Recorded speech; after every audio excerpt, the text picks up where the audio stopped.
Llevamos varias semanas en esa carta que Pablo le escribe a los filipenses y en esa serie que nosotros le hemos dado el nombre de Ciudadanos del Cielo. Todos somos ciudadanos del cielo.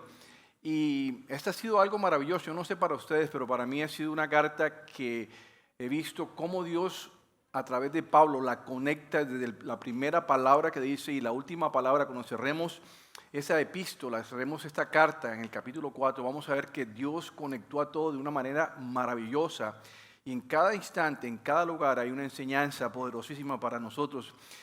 Y en el capítulo 2 que terminamos hace unos días, Pablo le ha venido diciendo a los filipenses que se esfuercen por demostrar los resultados de su salvación. Pablo les dice que él sabe que debido al trabajo interno que Dios ha venido haciendo en todos esos ciudadanos, existe un resultado, una manifestación externa de todo eso. Y con eso en mente, él pasa básicamente a la segunda mitad del capítulo 3 que estamos hoy. Vamos a compartir la segunda mitad del capítulo 3. El pastor Miguel la comenzó la semana pasada. Y en esa segunda mitad, Pablo ha venido ya hablando de todas las cosas que Dios ha hecho en su vida, lo que él ha dejado y lo que Dios ha estado haciendo y los resultados precisamente de esa salvación que Dios le trajo a él. Y hoy va a compartir Pablo unos resultados externos de su salvación que él quiere que imitemos. Hay cosas que él quiere que nosotros imitemos como ciudadanos del cielo, porque él sabe que hay ciertos riesgos. Hay riesgos para nosotros como personas a manera individual, riesgos a manera de la iglesia y ciertos riesgos que vamos a ver al final para la misma generación que viene después de nosotros. Y Pablo dice, yo quiero que me imiten. Y con eso en mente, Pablo va a empezar a quizás ponerse al nivel de ellos. Es como cuando uno se sienta así al nivel y empieza a hablarle a ellos de cara a cara, de tú a tú, y les va a decir Pablo, aquí es donde yo estoy. Y para allí es donde yo voy. Yo no soy nada mejor que ustedes, voy en la misma carrera espiritual. Y con eso en mente vayamos a nuestro texto guía en Filipenses 3, versículo 12, donde vamos a comenzar. Y aparece en la pantalla y dice así, no es que ya lo haya alcanzado ni que yo ya sea perfecto, sino que sigo adelante por ver si logro alcanzar aquello para lo cual fui también alcanzado por Cristo. Hermanos, yo mismo no pretendo haberlo alcanzado ya, pero una cosa sí hago. Me olvido ciertamente de lo que ya ha quedado atrás y me extiendo hacia lo que está adelante. ¿Prosigo a dónde? A la meta. Prosigo a la meta, al premio del supremo llamamiento de Dios en Cristo Jesús. Y habiéndole dicho Pablo estas palabras a la iglesia, les dice, y el que de ustedes se considere, o los que se consideren que son maduros espiritualmente, estén de acuerdo con esto. Yo me imagino que muchos de ellos se quedarían mirándose, uno así, el que hace el esposo y la esposa se quedaría mirando y siempre esa competencia en la mente diciendo, yo sí soy maduro, o yo sí soy madura.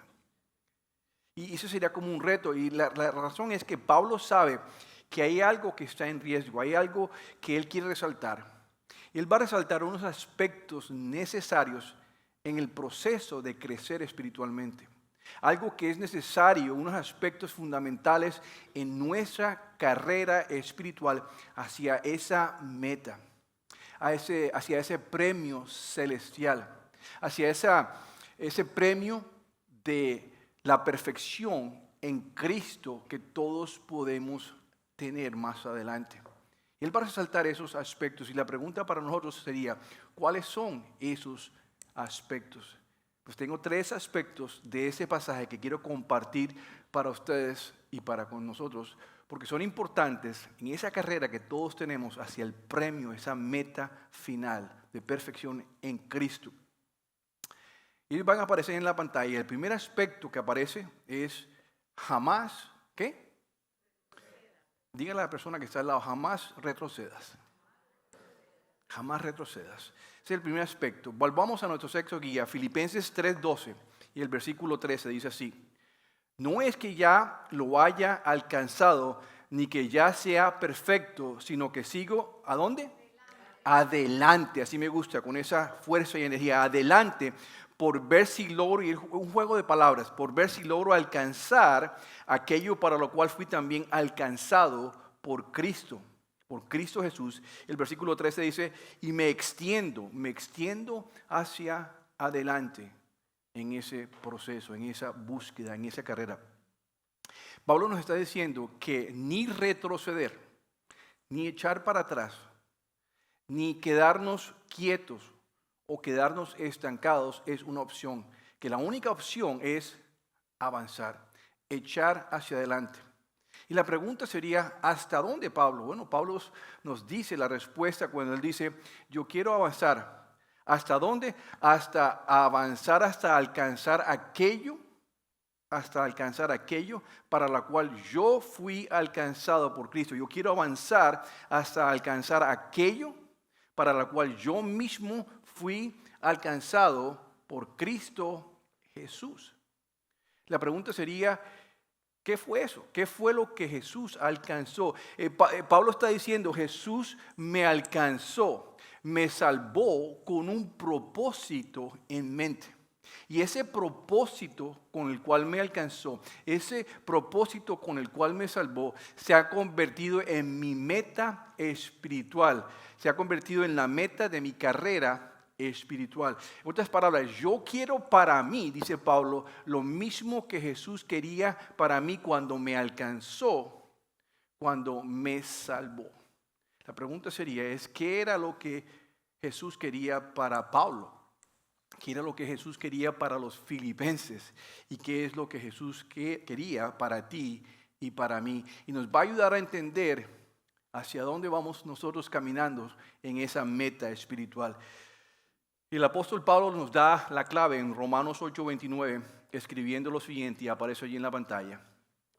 Porque a los que antes conoció, también los predestinó para, ahí está el propósito, para que sean hechos conforme a la imagen de su Hijo, para que Él sea el primogénito entre muchos otros que hay. Jesús nos salvó para que nosotros pudiésemos tener una relación personal con Dios.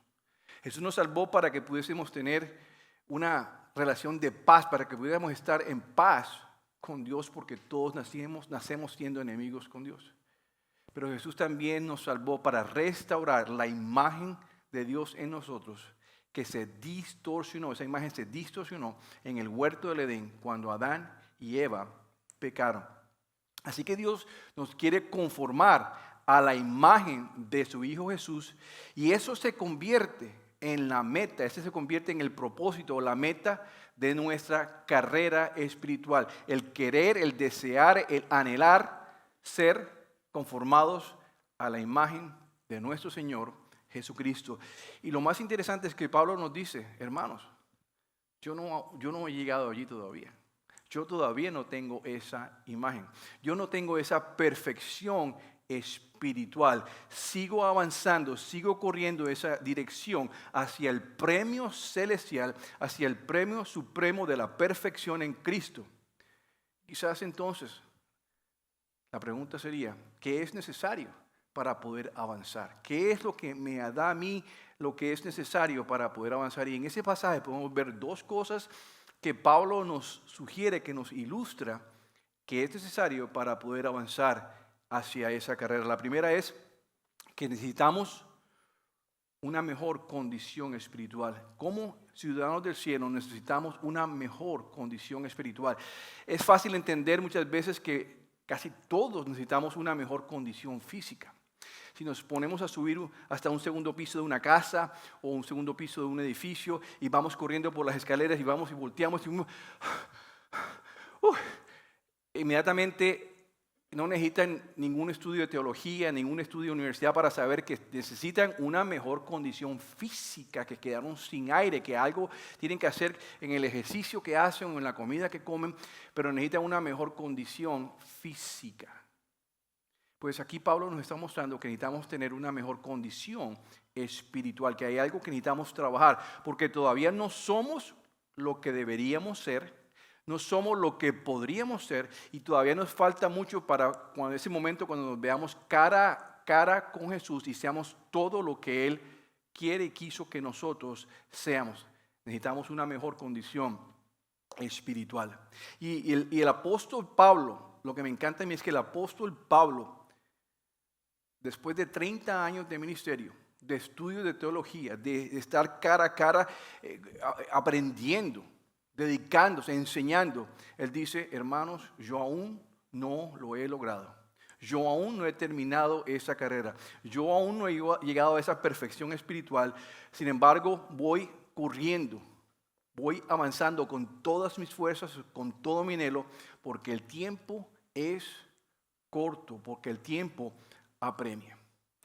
Por eso es bueno quizás cuando usted llega al segundo piso y toma ese aire y piensa, viene por segundos y usted, necesito hacer un poco más de cardio. La pregunta para ustedes ahorita es, ¿sabes tú cuál es tu condición espiritual? ¿Sabes dónde estás actualmente espiritualmente? ¿Puedes tú saber por la medida que tú haces en cuanto tú vienes a un servicio? En otras palabras, ¿avanzas solamente en tu carrera espiritual los domingos cuando vienes a la iglesia? Quizás eres de lo que piensas que el no asistir a un grupo pequeño no es para ti, no es necesario en tu aventura espiritual, no es necesario en tu carrera espiritual porque eso es para otras personas que quizás tienen más tiempo, quizás tú eres muy ocupado o ocupada, quizás no ves la necesidad. Eres de esas personas que quizás lees la Biblia en tu casa y quizás lees un devocional durante el día, o quizás hasta inclusive eres de esa persona que oras continuamente. Y de pronto te piensas de que no hay nada nuevo que aprendiste, que tú hayas leído. De pronto escuchas un mensaje de uno de los pastores y él comienza a hablar del hijo pródigo y en tu mente inmediatamente dice, así ya lo he escuchado. Y te cierras, tu mente se cierra y se eleva y está por allá en la playa o está en la cena que van a comer esa noche. Y hay muchas veces que el mensaje del evangelio se repite muchas veces por otros pastores y tu mente, tu corazón está cerrada a escuchar porque ya no tienes esa escucha activa donde no traes tus bias, donde tú traes lo que ya conoces de la palabra y no le das campo al Espíritu Santo que traiga una palabra fresca para ti a través de ese devocional, a través de esa lectura. Por eso es la pregunta, ¿cómo está tu condición espiritual? ¿La sientes que está al mismo nivel de tu condición física? ¿Qué te motiva y qué no te está motivando de la palabra? Por eso Pablo dice, yo no me quedo quieto. La razón por eso es que yo no me quiero quedar quieto. Quiero siempre estar en continuo avance precisamente para que no me vaya a pasar esto desde el punto de vista espiritual. Sigo adelante. Hay una palabra que me encanta que él utiliza. Dice, me extiendo. Yo puedo venir y caminar hacia un lugar con pasos cortos. Yo puedo caminar pasos cortos, pero el que corre jamás corre con pasos cortos. El que va corriendo, ustedes lo ven que se extiende, ¿sí? Pasos largos, dice me extiendo. Literalmente esa palabra en el griego del Nuevo Testamento quiere decir me estoy estirando al máximo.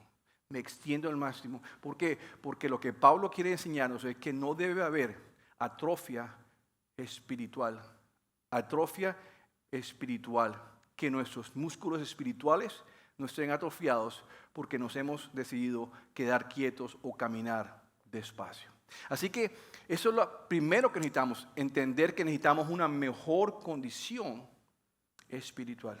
Pero hay una segunda cosa que Pablo dice que necesitamos y es que necesitamos enfocarnos correctamente. Una persona, un atleta que corre, sabe que cuando corre, él tiene que estar enfocado hacia adelante, enfocado hacia donde él va, porque si él va corriendo y se mira a los pies para saber si se soltó el cordón, él completamente se cae, pierde el balance y no se da cuenta. El punto es, Pablo nos está diciendo, no estén distraídos mirando lo que otros piensan, mirando lo que otros dicen, mirando lo que otros están haciendo, mirando lo que los otros están comprando. Dicen, no te distraigas con los demás, sigue tu carrera enfocado. No te distraigas con las cosas de este mundo, no te distraigas con los placeres de este mundo, no te distraigas con la fortuna ni las faldas de este mundo. No te distraigas con las cosas de este mundo porque tarde que temprano eso te va a hacer caer. Pero también te dice, no te distraigas con la política, no te distraigas con la religión, no te distraigas con todo aquello que está en las noticias que te roban la calma y la paz. Y por eso Pablo nos dice, yo me enfoco en solo mirar en lo que tengo por delante. Así que Pablo nos enseña que hay dos cosas. Necesitamos mejorar nuestra condición espiritual y necesitamos también estar enfocados. El libro de Hebreos resume esas dos condiciones precisamente en Hebreos 12, del 1 al 2, diciendo lo siguiente, y esto es maravilloso, que resume estas dos, dice, y está en la pantalla, quitémonos todo, ¿qué? Todo peso. Y ese peso puede ser buen peso y puede ser mal peso. Y déjenme decirle cuál puede ser un buen peso. El buen peso puede ser una persona, un pastor, que era un ingeniero, que fue llamado por el Señor a servir en una iglesia o ir a un campo misionero, y que la mamá le puede decir, pero mijo, ¿cómo es que vas a dejar la universidad? ¿Cómo es que vas a dejar tu trabajo si tú eres un ingeniero? Si lo que gana un pastor no es mucho. No, mijo, no, nosotros nos sacrificamos muchísimo para que tú terminaras siendo un pastor. Eso es un peso fuerte sobre una persona que ha sido llamada a servir en el ministerio. Y que dice Pablo, o Hebreo dice, quitémonos todo peso que nos impida correr, especialmente el pecado que tan fácilmente nos hace ¿qué? Tropezar en la carrera espiritual. Y corramos con perseverancia la carrera que Dios nos ha puesto por delante.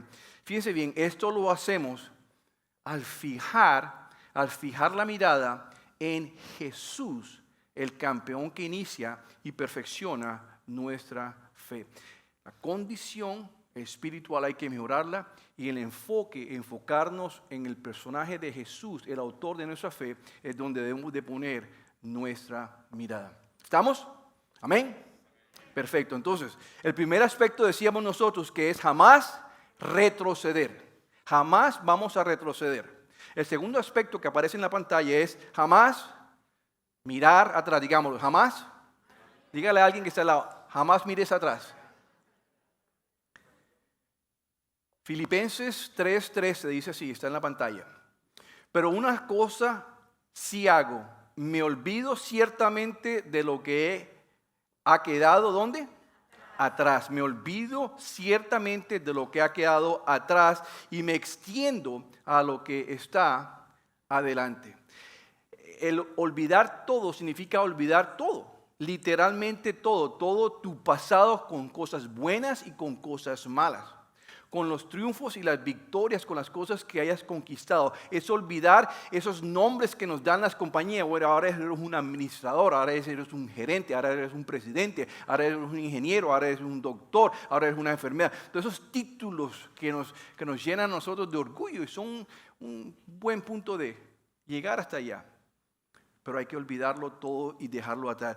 Todas esas buenas cosas, esas posiciones, olvidar esos pecados pasados, esos fracasos pasados, esos errores pasados. Hay que dejarlo todo atrás. La pregunta sería, ¿por qué es que tenemos que dejar todo atrás?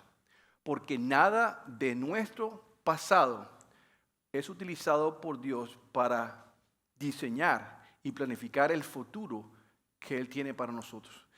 Dios siempre trabaja en el futuro y Dios siempre trabaja en el presente. Voy a repetirlo, Dios no trabaja desde el pasado, trabaja desde el presente. Ustedes se dan cuenta que el Padre nuestro dice, danos ¿cuándo? ¿Ayer? ¿Mañana? Danos hoy. Cuando Él se refiere al ayer, dice, el ayer quiero que solamente se acuerden para pedir perdón por los pecados de ayer. El mañana quiero que solamente se acuerden para pedir que sean librados de toda tentación. Y ustedes deben estar en el de hoy, donde les voy a dar la provisión de hoy. Ustedes nunca han oído que Dios tenga un nombre que sea yo fui o yo voy a ser. El nombre de Dios es yo soy. Digámoslo juntos, yo soy. Dios siempre trabaja en el presente. Así que no debes dejar que tu presente sea debilitado por los sentimientos pasados de culpabilidad. No debes dejar que tu presente, tu carrera espiritual se aflija por continuamente recordar inclusive las victorias que ya has celebrado en el pasado.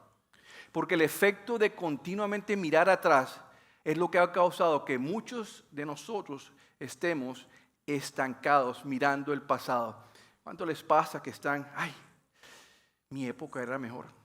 Yo me acuerdo, la música, esa música sí era romántica y uno sí, esa música romántica de mi época era la mejor, pero eso de hoy, no.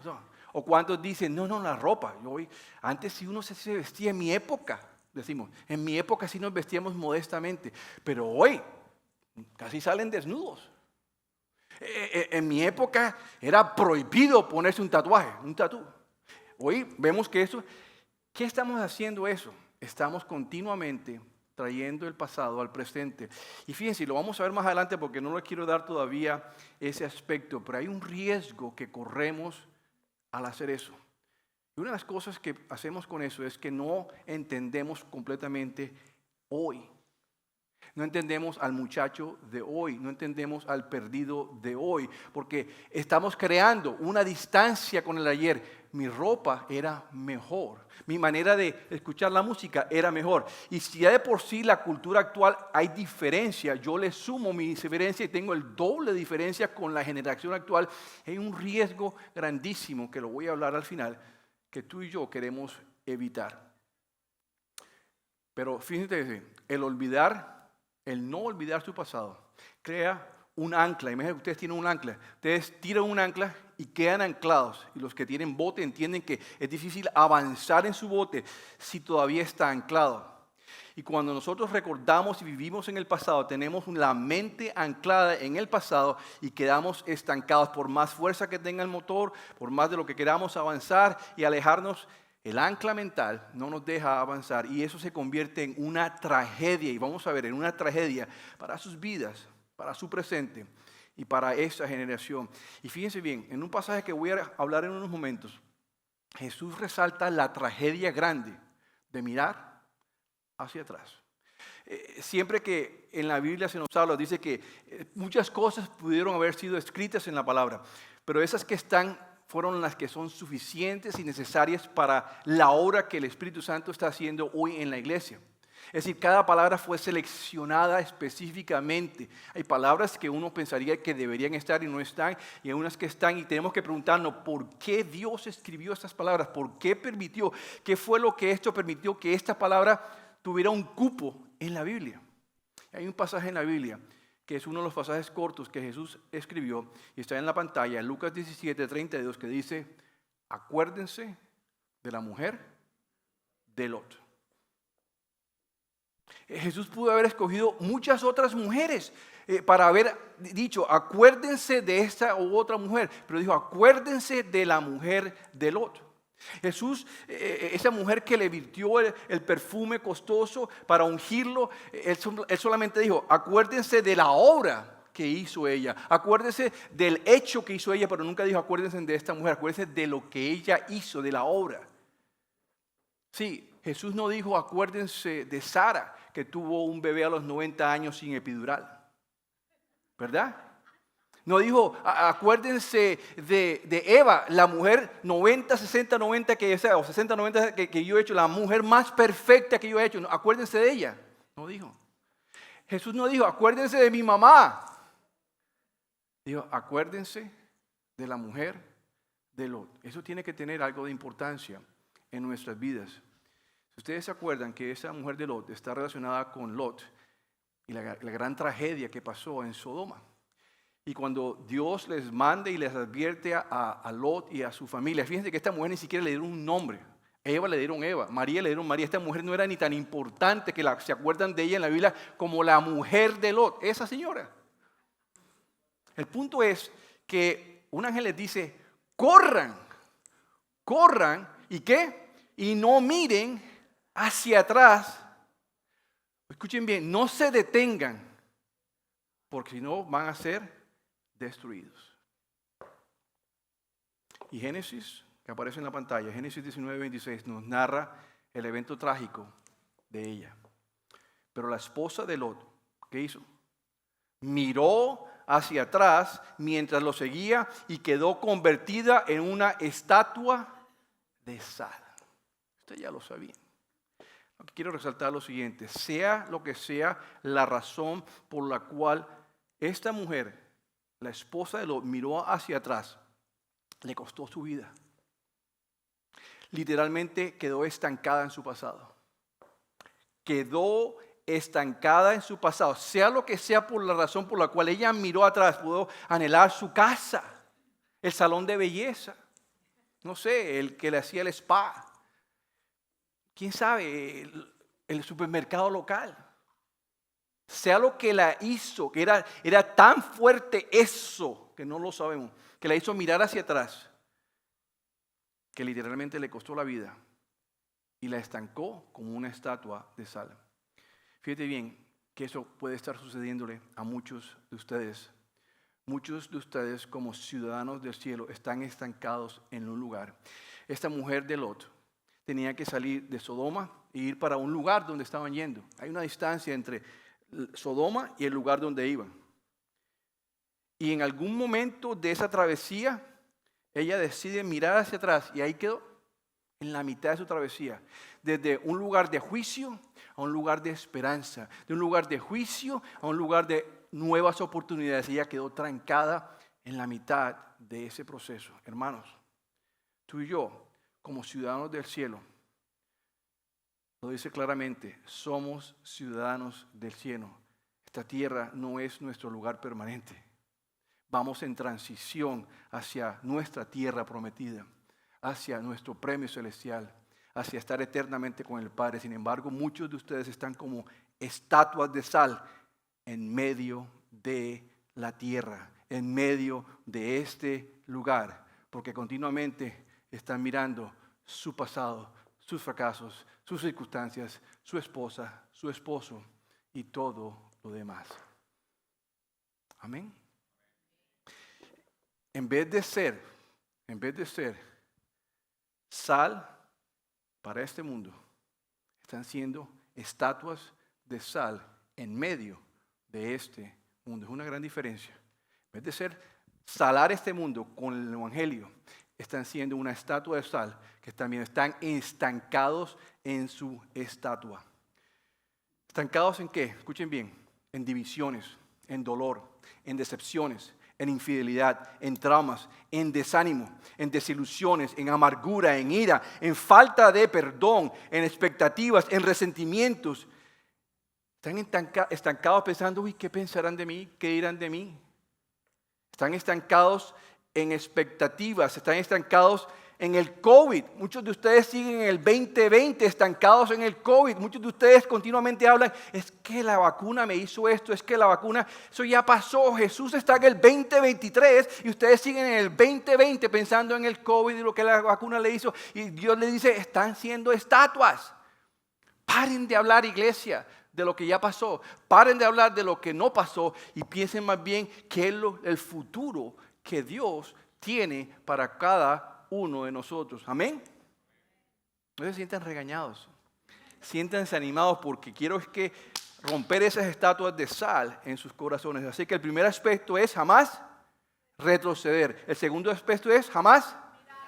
Y el tercer aspecto que aparece en la pantalla es jamás olvide quién es. Dígale a la persona que está al lado, jamás olvides quién eres. Volvamos a nuestro texto guía. Filipenses 3, del 17 al 20, que dice así. Hermanos, sean ustedes imitadores de mí y fíjense en hay unos un grupo, y fíjense en los que así se conducen según el ejemplo que ustedes tienen de nosotros. Es decir, hay unos nosotros, ¿ok? La razón, porque por ahí andan muchos de los cuales muchas veces les dije, y llorando. Esto lleva a Pablo a las lágrimas y vamos a entender por qué. Y llorando, vuelvo a decirlo, que son enemigos de la cruz de Cristo. Es importante aclarar que todos nacemos en este mundo siendo enemigos de Cristo, siendo enemigos de Dios por nuestro pecado, pero aquí le está haciendo enemigos de la cruz de Cristo, y ya voy a explicar eso. Ellos solo piensan en lo terrenal. ¿Qué significa eso, Pablo? Su Dios es el vientre, su orgullo es su vergüenza y su fin será la perdición. Pero nuestra ciudadanía está ¿en dónde? Jamás olvide quiénes son ciudadanos del cielo. Está diciendo jamás. Pablo concluye diciendo jamás, hermanos, jamás. Dígale a la persona, jamás olvides tu ciudadanía. Jamás olvides tu ciudadanía. Pablo está resaltando en ese pasaje dos grupos de personas que se identifican o se hacen diferencia entre un grupo por su conducta. Unos son aquellos que dicen ser cristianos, pero en realidad Pablo dice que son enemigos de la cruz. No son enemigos de Cristo porque así nacemos todos. Son enemigos de la cruz. Quiere decir que conocieron la cruz, saben que Cristo murió en la cruz por ellos y dijeron quizás en un momento, yo acepto a Jesucristo, pero realmente no fue de corazón, fue una cosa emocional. Es decir, son los cristianos de closet que parece que son cristianos, huelen a cristianos, pero realmente no son cristianos. ¿Y qué pasó? Dice, yo llorando, dice Pablo, me da tristeza porque conocieron del Evangelio y se han apartado porque realmente nunca profesaron eso en su corazón. ¿Y cómo lo sabemos? Dice, la conducta de ellos los delata. Los echa al agua, como dicen en la costa. La conducta de ellos los delata. ¿Qué conducta? Pablo nos dice, su Dios es su vientre.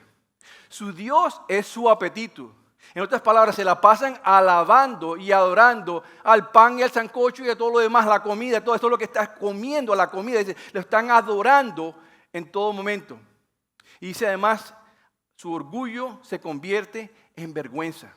Es decir, se jactan de cosas vergonzosas. Y nos pasa, estamos hablando de estas personas que aparentemente dicen que son creyentes, que son cristianas, y tú las ves con su teléfono y le dicen al amigo, mira el texto que me llegó de ella. Esta es una compañera de trabajo, una amiga nomás, pero yo no le puedo mostrar eso a mi esposa porque si le muestro, ella es sumamente celosa y me mata. Pero es una amiga nomás. Y dice, ay, qué chévere. Eso hacen estas personas. O son esos que esa muchacha que está en su trabajo y le comenta a la vecina, le dice, bueno, mi jefe continuamente está viajando y cuando él sale de viaje, yo me vengo temprano a la oficina, yo no soy boba, ¿para qué me voy a quedar allá? A mí me pagan hasta las 5, pero ya como después del mediodía, después del almuerzo, yo me vengo para la casa porque, total, él no está. Y me pagan lo mismo. Y dice, qué chévere que no seas boba. Ese es el tipo de actitud, conducta, que es vergonzosa para un creyente, para un cristiano. Y dice, Pablo, lloro por eso. Porque parecían ser, pero realmente no eran. Y Pablo dice que el fin de estas personas es su perdición. Van avanzando, sí, pero hacia su perdición. Van avanzando, sí, pero a su destrucción. La pregunta sería, ¿por qué? Y quiero traer algo que ya lo mencioné, y es que pensemos en lo siguiente. Si yo les dijera a ustedes, ¿por qué Dios destruyó a Sodoma y Gomorra? ¿Qué dirían ustedes? Por perdición. ¿Qué tipo de perdición? ¿Inmoralidad qué? Sexual. ¿Estamos de acuerdo? Ahora bien, los voy a sorprender. Los voy a sorprender porque ustedes dirían, ese no soy yo. Yo sí, no, en mi casa no se practica eso. No, yo nunca voy a sufrir ese tipo de perdición. Yo nunca voy a pasar por ese tipo de problemas porque eso no pasa en mi casa. Yo soy fiel a mi esposa, a mi esposo. Yo estoy exento de todo eso. Pero el pasaje que les voy a compartir nos va a ayudar a entender por qué Dios dice que eso los va a llevar a ustedes o a mí, nos puede llevar a la perdición, nos puede llevar a la destrucción, nos va a servir para entender nuestra generación también y pensar que no estamos exentos como cristianos. Quiero que vayamos a un pasaje en el Antiguo Testamento, Ezequiel capítulo 16, del 49 al 50. Y le está hablando Dios a través de Ezequiel de los juicios que vino sobre esta ciudad. Dice, ¿tu hermana qué? Sodoma. Tu hermana Sodoma y sus hijas pecaron de soberbias. Era tanto el qué, tanto el pan que tenían y tanto el tiempo que les sobraba, que no sé qué, díganlo alto, no sé qué, ocuparon de dar fuerzas a los pobres y menesterosos. Por eso Dios dice, esto me da rabia, esto me da ira, esto es lo que más me da a mí, ira celestial, dice Dios. No era el pecado que estábamos pensando, ¿verdad? se llenaron de soberbia y ante mis ojos cometieron actos repugnantes, por eso decidí destruirlas. Fíjense bien que la destrucción vino en algo creciente. Quiero que se lo imaginen de la siguiente manera. Hay una ecuación matemática que va sumando un poquito, 1 más 1, 2, 2 más 1 es 3. Aquí hay una ecuación matemática de lo que sucedió a Sodoma que puede suceder en tu vida y en la mía. Lo primero que sucedió era que la soberbia, el orgullo, la altivez, era lo que estas personas de Sodoma los caracterizaba. A eso les sumaron el hecho de que tenían demasiado pan para alimentar. Es decir, estaban alimentando el Dios de su vientre, el Dios de su apetito. Estaban adorando a su estómago con comida y bebida. Pero además tenían un mal uso de su tiempo libre. En vez de invertirlo en ser generosos y en ayudar a los pobres y a los que estaban en necesidad, empezaron a hacer todo tipo de actos degradables. Tremendo, ¿verdad? Quizás tenemos que pausar y preguntarnos, ¿cómo te sientes exento de esto? Yo. La pregunta es, ¿eres soberbio? ¿Eres altivo? ¿Eres orgulloso? A eso quizás le has sumado que tienes mucho pan en tu alacena. Y de pronto nuestro tiempo no es pan, es Costco, es BJ's. ¿Qué les dice BJ's qué les dice su nevera de ustedes? ¿Qué les dice su alacena de ustedes? ¿Qué les dice? Están ustedes continuamente teniendo todo lo que es esta glotonería de comida, dándole al Dios de su vientre, al Dios de su apetito. Están siendo llenos de pereza. Están invirtiendo su tiempo y sus recursos en ayudar al pobre y al necesitado. Dios dice, que eso puede llevar a su perdición. Así le pasó a Sodoma y por lo tanto la iglesia no está exenta de esa. Ese es el primer grupo. Personas que decían ser cristianas, que su conducta les demuestra a ellos mismos y a Pablo que lloraba que no era. El segundo grupo es un grupo que Pablo dice que eran los ciudadanos del cielo. Y de ahí el nombre de nuestra serie. Y estos ciudadanos del cielo son cristianos que eligen vivir según una conducta y un comportamiento que sigue un buen ejemplo. Estos son cristianos que siguen el buen ejemplo. La pregunta sería, ¿el buen ejemplo de quién? Y lo vimos en el texto. Pablo dice, imítenme a mí. Imítenme a mí y fíjense en los que así se conducen según el buen ejemplo que hemos dado.